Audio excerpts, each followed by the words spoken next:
Você fez xixi no sofá, foi, Marlon? No pé do sofá? Marlon? Tá certo isso? Você fez xixi no pé do sofá, foi, Marlon? Você acha que você tá certo? Hein, Marlon?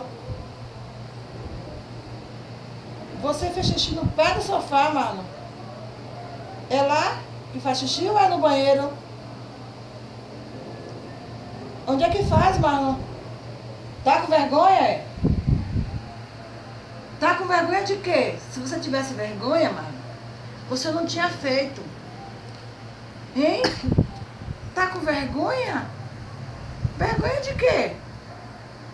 Que vergonha que você tá? Não faça mais xixi no pé do sofá. Que eu já conversei com você sobre isso, rapaz. Você é um rapazinho aqui de casa. Por que faz isso? Quer ficar de castigo? Quer? Lá fora? Quer ir lá pra fora? Quer? Hein, Marlon? Quer ir lá pra fora? Tá fechando o olho por quê? Hein? Vai ficar de castigo, sabia? Para de fingir que tá dormindo, seu Marlon. Você tá acordado e tá ouvindo tudo. Não feche o olho. Abra. Não feche.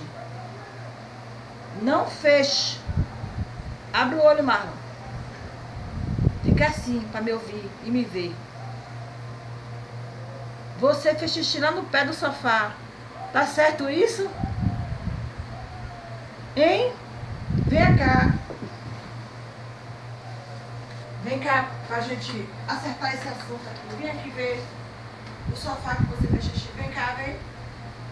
Vem cá, Marlon. Vem cá. Espera. Marlon, vem cá. Ô, Marlon. Vem cá, Marlon.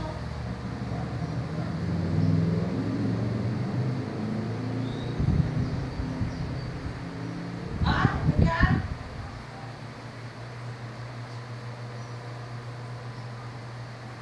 Aí você sabe que você está errado, né? Você sabe que você está errado, não sabe?